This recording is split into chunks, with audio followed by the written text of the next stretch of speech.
Hello everyone and welcome to The Vortex, where lies and falsehoods are trapped and exposed. I'm Michael Voris. If an evangelical, to use that as an example, dies and attains salvation, be sure of this: he was saved in spite of being an evangelical, not because of it.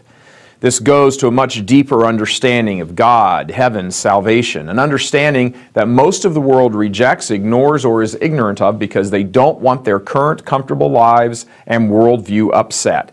And it is upsetting on a whole boatload of levels. First, let's look at the question of God. God is not pluralistic. He chose one nation, not many. It is from that one nation that He chose to come forth, drawing our humanity into His own divinity. The oneness of His actions is a reflection of the oneness in Him, the unity that exists in Him. He established one church, not many.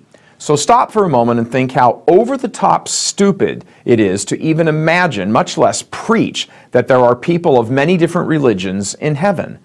A complete failure to comprehend the nature of God is what it's work here. Religious pluralism may work here on earth, not really, but it absolutely does not work in heaven. Various religions hold contradicting views, so they cannot all be correct. Contradiction exists in this world because of sin, but there is nothing but unity in the next world which is free of sin. Historical fact: Jesus Christ, our blessed Lord, established the Catholic Church. Indisputable. That means, quite frankly, it is His church. It emanated from Him.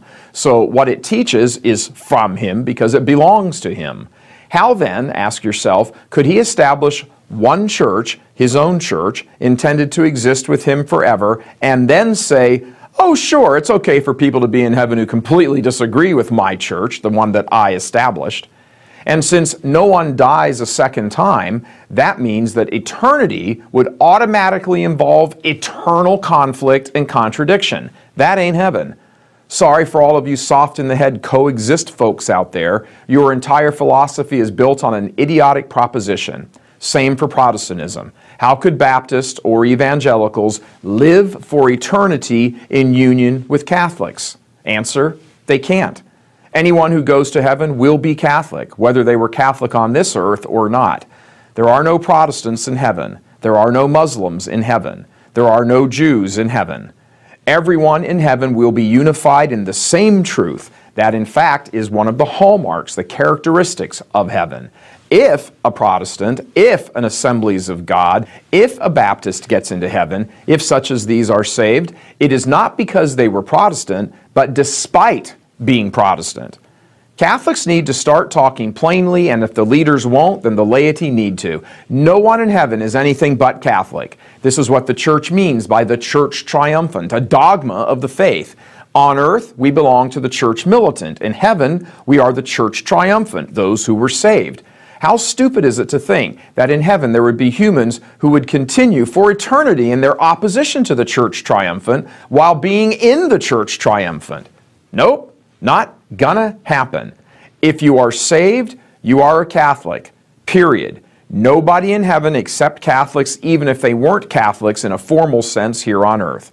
Once dead and the fullness of truth is revealed to them, if they are saved, they will draw into that fullness of truth and be Catholic in the church triumphant. Just as anyone baptized in the Trinitarian formula is baptized into the Catholic Church, whether they realize it or not, whether they like it or not.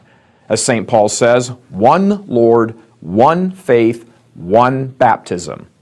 Where do people think that one faith and one baptism come from? It comes from the Catholic Church. Everyone in heaven is Catholic. And if you weren't Catholic on this earth, but you were still somehow saved, then you will be Catholic in heaven. God love you. I'm Michael Voris. Getting ready to buy or sell a home? Do you want